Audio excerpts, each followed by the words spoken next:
momentos a una figura que es central también en nuestros esfuerzos de hablar sin pelos en la lengua, sin censura. Es escritor, es columnista, es fundador y conductor de su espacio en YouTube, Los Datos Duros. Es el terror de la fachiza en la X, antes Twitter.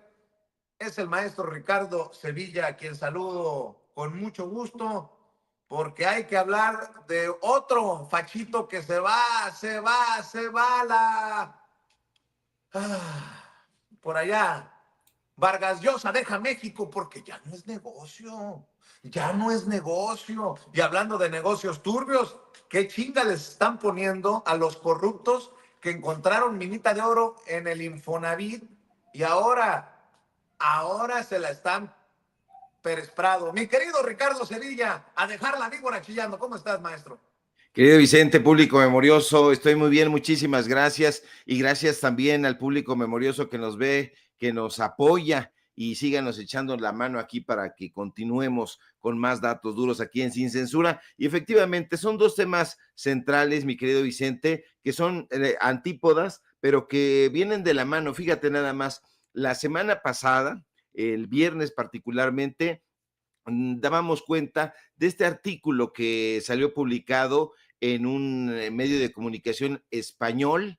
Lo firmaba el exdirector el exdirector de Letras Libres, porque Enrique Krause solamente coloca el nombre, Ricardo Cayuela Gali, este personaje que durante muchos años fue el mandamás de Random House. Aquí tenía sus oficinas lujosísimas, un personaje que tuvo que salir por la puerta trasera porque estaba haciendo las cosas muy, pero muy mal, un personaje absolutamente corrupto, muy cercano, curiosamente, a Mario Vargas Llosa. Los medios de comunicación no están consignando. Yo creo que la única que consignó la nota fue Virginia Bautista, una reportera muy bien hecha, muy bien formada en las filas del periódico Excelsior, porque todavía hay gente que vale mucho la pena ahí, y Virginia Bautista sin duda es una de nuestras grandes periodistas culturales. Bueno, pues ella informaba efectivamente que Mario Vargas Llosa prácticamente se va, porque se va en realidad su negocio, la Cátedra Vargas Llosa, que fíjate, apenas hace unos días anuncia la apertura de una convocatoria. Es la sexta convocatoria de un premio, el premio que se llama Premio Bienal de Novela Mario Vargas Llosa, que en este año se celebrará por primera vez allá a donde le gusta tanto a los fachos intelectualoides, en España, concretamente en la ciudad extremeña de Cáceres, que será la sede de este evento literario. Ya están llorando ahí algunos de los miembros de Letras Libres y de otras tribus intelectualoides, porque dicen, ¿cómo se va a terminar este evento tan importantísimo que convocaba a los mejores intelectuales del orbe? Es una mentira roñosa. Lo cierto es que es un conglomerado de empresas y de instituciones que ayudan a este galardón. Les dan la nota son $100,000 para una novela no nueva, no importante, no interesante, sino que haya sido publicada ya a finales de 2023 o 2024, que la hayan premiado. Esos premios están dados, esos premios están ya previamente acordados, y eso lo saben perfectamente estos personajes, porque había personalidades que dudaban, decían, oye, Sevilla, pero no has presentado los datos duros. Bueno, pues ahí están los datos duros. Hoy en la red social de X, nosotros colocábamos ahí subrayado con rojito para que le entendieran muy bien ahí los fachos, que es exactamente lo que decían estos personajes, cómo se iban a burdeles, cómo terminaban embriagándose a la manera calderonista, cómo se codeaban con presidentes, con este señor, con Mario Vargas Llosa. Entonces, esto es muy interesante porque se les está acabando aquí el negocio. Ellos tenían un negocio que tenía diferentes facetas, un negocio donde ellos publicaban en Letras Libres y decían, bueno, pues ahí es una revista neutral, objetiva, periodística, literaria, artística, etcétera, etcétera. No era así, sino que estos personajes tenían diferentes puestos alrededor del mundo de habla hispana, y hacían negocios en Perú, en España, aquí en México. Cada uno de estos personajes tenía un cargo importante, ya fuera en España, en el periódico El País, por ejemplo, ya fuera en Perú, en el caso de Álvaro Vargas Llosa, que es el hijo de Mario Vargas Llosa y que lo anda paseando de aquí para allá. Bueno, pues tenían un negocio enorme en Jalisco, porque fíjate nada más, estos eventos se realizaron, esta cátedra Vargas Llosa, en 2019, 2021, 2023, incluso aquí dimos cuenta de esas reuniones que convocaban a Krause, Aguilar Camín, a Sheridan, estaba todavía en ese momento Raúl Padilla, que fue justamente Raúl Padilla a quien el expresidente Andrés Manuel López Obrador catalogó como un mafioso. No se equivocaba, mi querido Vicente, porque Raúl Padilla fue todo, incluso fíjate, en un artículo que en ese momento cuando murió, porque el señor murió, se quita la vida, hay una serie de cosas muy nebulosas en torno a esa muerte, pero fue jefe de grupo de capos en la UDG, la universidad más importante y más influyente en Jalisco, fue cacique, gánster, hasta pistolero, él mismo lo reconoció en algunos momentos, nepotista sin duda, un porro, un personaje que le metió sus garras en el fútbol, fue priista, fue perredista, estuvo coqueteando en algunos momentos con Morena a ver si le daban cabida. Entonces este personaje fue el principal impulsor de esta cátedra Vargas Llosa, pero sin duda le están dando un golpe al corazón podrido y mentiroso de esa derecha, de esos personajes que con todo el cinismo presumían, es que el mundo giraba en torno a nosotros. Esto que dice Ricardo Cayuela es terrible porque dice, el mundo giraba en torno a nosotros, tratábamos con presidentes, con premios Nobel, estuvimos 20 años prácticamente secuestrando, dice Cayuela, la Feria Internacional del Libro de Guadalajara, quedándose ahí enfrente en el Hilton, en fin, una serie de cosas atroces, les daban becas, les daban subsidios, apoyos, se iban a Nueva York, se iban a Frankfurt, se iban a Barcelona, se iban a todos lados y todo ese dinero era justamente el dinero de los mexicanos, porque el erario era Conaculta, los tenía becados, les daban a Guillermo Sheridan, a Jorge Volpi, eran agregados culturales, uno en París, otro en Nueva York precisamente. Entonces, estos personajes están llorando, como lo hace Roger Bartra, llora una y otra vez en todos los lugares donde se lo permitan, porque en realidad lo que están extrañando es ese apapacho del que hablaba Héctor Aguilar Camín, esa cercanía, ese buen trato que se traducía justamente en contratos millonarios para comprar esas revistas ilegibles, pretenciosas y que simple y sencillamente estaban acumulándose en las bibliotecas. Eso es lo que están extrañando y eso es lo que creo yo, mi querido Vicente, que se van a quedar añorando, porque ese tiempo ya no va a venir, ya no va a volver de ninguna manera. Todos esos personajes que los apapacharon, que les dieron dinero a manos llenas, están prácticamente no quebrados, pero son absolutamente impopulares y ya la gente no va a querer votar por ellos. Imagínate nada más, en Exos tienen ahí al hijo de Medina Mora, un personaje que estuvo señalado por ser uno de los grandes corruptos en la Suprema Corte de Justicia de la Nación, exministro, ese personaje que tuvo que renunciar precisamente por esos señalamientos. Entonces, toda esta gente eran los ideólogos de lo que fue el PRI, de lo que fue el PAN, de los personajes que trataron dando ideas serpenteantes, ocurrencias, tratando de explicar lo inexplicable. ¿Por qué demonios la gente tenía que soportar a estos villanos, a estos personajes que se gastaban el dinero? Simple y sencillamente porque ellos se creían tocados por el dedo de Dios. Evidentemente es una ironía, pero ahí están. Ya lo único que basta hacer, mi querido Vicente, es colocar esos artículos frente a ellos. No se necesita hacer más. todo está entre líneas. Se acaba de comprar un libro de Roberto Vallarino, personaje que murió en 2000, gran periodista cultural, y ahí viene cualquier cantidad de cosas, como Carlos Pellicer, por ejemplo. Eso a lo mejor se lo cuento rápidamente, pero le voy a tomar una fotografía. ¿Cómo llega Carlos Pellicer, el maestro del expresidente López Obrador, el poeta tabasqueño? Cómo llega al Centro Mexicano de Escritores y les dice a los escritores que estaban en ese momento ahí: quería yo conocer a los escritores que viven del imperialismo.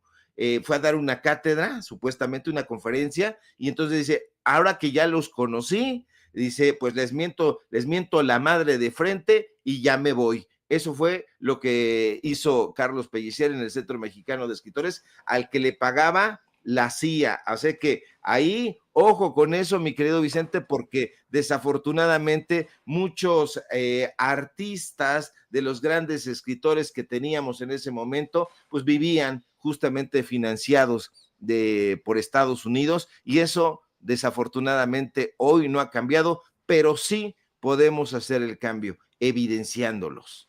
Así es, mi querido Ricardo, antes de que vayamos a hablar de la propia lucha de la presidenta Claudia Sheinbaum contra la corrupción y de cómo habla ella de puros compañeros de lucha, incluyendo el director del Infonavit, hizo mención, todos los que están aquí, de cómo Rosa Isela le ayudó en su momento a dirigirse a los medios de comunicación para poder hablar ante los medios de comunicación. Eso me emociona mucho porque pues los que vamos encontrando en el camino a Rosa Isela sabemos de lo que mueve a Rosa Isela, de la convicción, de los valores, y me da mucho gusto que la presidenta vaya reconociendo, ¿no?, a todos estos personajes. Pero antes, si me permites decirlo, a ver, don David, ¿qué fuerza tan chingona están tomando los migrantes? Y las redes sociales en este momento histórico tienen que hacer la diferencia, tienen que servir de vehículo para que nuestros héroes y heroínas, nuestros hermanos y hermanas, no solamente mexicanos, también latinoamericanos, qué sé yo, de otros países, se expresen y levanten la voz en redes sociales para expresarse, ¿no? Y decir no a Trump. No le tengo miedo a Trump. ¿Tienes más videos, David? A ver, de los que hemos ido recogiendo en esta peinada que le hemos dado a las redes sociales. Últimas noticias importantes para todos los gabachos de Estados Unidos. Estamos aceptando aplicaciones, salario mínimo, horario de 4 de la mañana a 5 de la tarde. En este momento los campos están solos, las puertas están abiertas de par en par para todas esas personas que decían que los paisanos nos estaban robando el trabajo. Pero yo les hago una pregunta a todos ustedes. ¿Dónde demonios están ahora? Las puertas están abiertas de par en par y no veo a nadie veo alineado aquí. ¿Por qué? Porque levantarse temprano, de madrugada, trabajar largas jornadas, partiéndose el lomo, no es un trabajo para cualquier persona. Yo los invito y aquí los espero. Yo los invito y aquí los espero, dice el paisano. Bueno, que me emociona mucho ver que la gente no se queda callada allá en Estados Unidos. Y mi querido Ricardo Sevilla, qué bueno que la presidenta, que el director del Infonavit no se quedan callados tampoco ante pues esta élite corrupta que por muchos años hizo y deshizo en el Infonavit. Qué bueno que también las mañaneras del pueblo que encabeza la presidenta Claudia Sheinbaum sirven para dejarlos en calzoncillos, mi querido Ricardo Sevilla. Así es, querido Vicente, un reconocimiento al pueblo de México, a los hermanos y hermanas migrantes que tienen este tesón, y ahí están los datos duros, de eso estamos hablando precisamente. Ahí todos estos comentócratas, tanto en Estados Unidos como aquí, desafortunadamente, estos traidores a la patria, porque no hay otra manera de catalogarlos, estaban hablando y diciendo, sí, efectivamente no tienen papeles, se tienen que regresar, están robando ahí el trabajo a los ciudadanos auténticamente estadounidenses, porque hay todavía esta estupidez, parece que ni ellos leyeron a su ídolo Habermas y no están entendiendo todo este asunto de la globalización. Eso aparte, híjole, qué interesante, se les está cumpliendo aquello de un día sin mexicanos, pero absolutamente nada que ver con todas estas fantochadas producidas por Hollywood. Ahí está el pueblo de México, siempre tenaz, siempre tesonero, dando una cátedra. Ven, vayan ahí los panistas que tanto están defendiendo a Donald Trump, vayan y trabajen, vayan en la pizca, estén ahí de rodillas, estén trabajando como no saben hacer, porque son becarios, porque son plurinominales y porque llegan ahí por dedazo. Esa es la realidad. Eso por un lado, pero mi querido Vicente, el asunto también de la vivienda. Ahora sabemos que hay una nudosa red de corrupción en el Infonavit. Ha estado informando Presidencia de la República, particularmente Octavio Romero Oropesa, que era director de Pemex, pero ahora está en el Infonavit. Bueno, durante sexenios, la venta, esta múltiple venta de viviendas ha afectado a cualquier cantidad de personas. Se van sumando estados, sabíamos que era el Estado de México, Jalisco, Tlaxcala, pero ahora también Tamaulipas y un montón de lugares donde esta red delictiva, porque una auténtica red delictiva, estuvo otorgando créditos a diestra y siniestra, prácticamente los cascarones. Basta ir aquí, vaya, cerca de la Ciudad de México, aquí al Estado de México, a Huehuetoca, vea, y va a encontrar solamente los cascarones donde no hay servicio, no hay luz, no hay agua, y todo eso era un fraude de los funcionarios del Infonavit con los políticos, porque no había,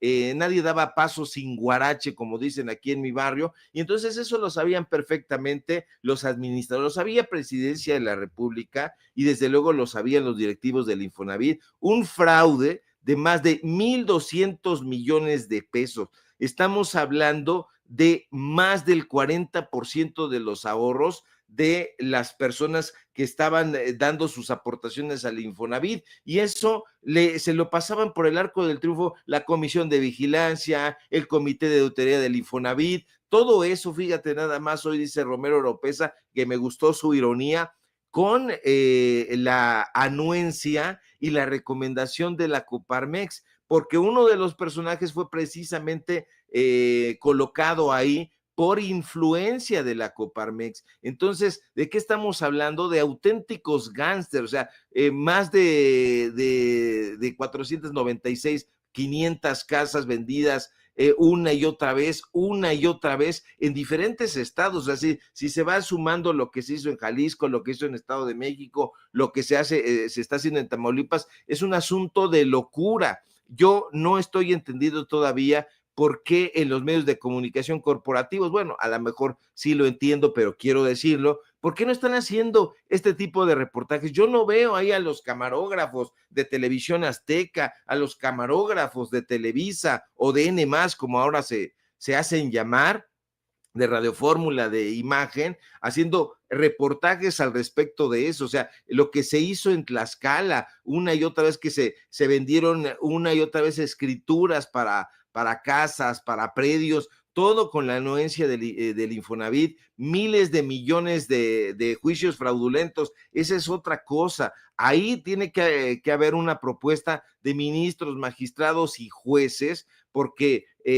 ahí el Poder Judicial estaba metido hasta el tuétano. Supuestamente iban con los derechohabientes, los notificaban, los domicilios eran falsos y entonces ellos nunca se enteraban y los dejaban en completo estado de indefensión, y ellos decían, caray, ¿qué es lo que está sucediendo? Precisamente por eso, hoy en este preciso momento, Vicente, estamos viviendo una enorme crisis habitacional que, ojo, porque viene de la mano, hizo posible que creciera este cártel inmobiliario. Ojo con el cártel inmobiliario del PAN, del PRIAN, porque no solamente habitaba ahí en la Benito Juárez y en un montón de lugares. El fin de semana estaba yo paseando por la ciudad, caminándola, y me di cuenta de grandes construcciones que fueron dejadas ahí a la deriva, que fueron abandonadas, y es absolutamente demencial. A mí me parece muy bien que Octavio Romero Oropeza dé a conocer esta información, pero a mí me parecería mucho mejor que todos esos personajes comenzaran a pagar, enfrentando a la ley, enfrentando a la justicia, y porque eran auténticas desarrolladoras inmobiliarias corruptas. Todo esto en el sexenio de Fox, de Calderón, de Peña Nieto. Las ganancias, por supuesto, millonarias. O sea que hay mucha tela de dónde cortar ahí en todo este asunto del Infonavit y del cártel inmobiliario, porque vienen de la mano. Imagínate nada más, Vicente, o sea, construían en zonas muy alejadas las viviendas, y entonces la gente decía, bueno, pues no me alcanza. ¿Por qué? ¿Cuánto tengo de dinero? Ah, pues tengo no, pues no le alcanza. ¿Dónde me alcanza? Pues por allá, en un lugar bien alejado, y entonces la mayoría de las viviendas desde ese momento pues eran abandonadas, y bueno, pues es un tema muy largo, pero muy interesante, y que se tiene que abordar y que se tiene que atacar, pero sobre todo se tiene que solucionar. Pues mi querido Ricardo, como le rascaron y ya brotó la pus, esperemos más información, más exhibidos y obviamente más carnita para que tú la sustentes también con los datos duros. ¿Por qué no cerramos invitando a la audiencia de Sin Censura precisamente a los datos duros y a tus esfuerzos independientes, maestro? Claro que sí, mi querido Vicente, público memorioso, sígame en mis redes sociales para que usted vea este dolor de los residentes, muchos fraccionamientos, insisto, abandonados ahí, y ven los dueños que hicieron todo lo posible por obtenerlos, y ven con impotencia que sus viviendas están en el deterioro y terminan dejándolas ahí. Ahí en Huejotzingo, en Puebla, hicieron de las suyas los gobiernos de prianistas, y bueno, pues hay que abordar todo esto. Síganme en mis redes sociales en X, @SevillaCrítico, en Facebook, Ricardo Sevilla, y nada más. Síganme en Paralelo 24.mx, en Los Datos Duros Podcast. Hoy lanzamos el siguiente episodio, se va a poner bastante bueno, estará con nosotros el nieto del santo, y revela muchas cosas, Axel, el heredero de plata. Síganos aquí en la familia Sin Censura, y hoy tenemos informativo allá en Los Datos Duros. Ya no sé ni dónde estamos, mi querido Vicente, de tantos lugares donde... Eso es bueno, eso es bueno, eso es bueno. Sí, ya de aquí para allá, pero ya llegué vieja, ya me voy vieja, diría el clásico ahí, que llegaba en una película de Tintán, si no mal recuerdo. Te mando un fuerte abrazo, mi querido Vicente, y estamos aquí en Sin Censura, al pie del cañón, muy atentos a la información. Un fuerte abrazo. Cantinflas, Cantinflas. ¿Era Te digo Cantinflas? que andas volteado. Ya me voy, vieja, ya llegué, vieja. Bueno, te mando un abrazote, maestro, y qué interesante lo de Axel, y pues un saludo a la familia del Hijo del Santo y a todos estos personajes de la lucha libre que han dejado huella, ¿no? Algunos ya partieron, otros siguen con esta cultura popular. No hay nada más liberador que un chinga tu madre, cabrón, en la plaza, en la Arena México. Mi querido Ricardo, tú sabes de esas cosas. Te mando un abrazote y estamos al pendiente.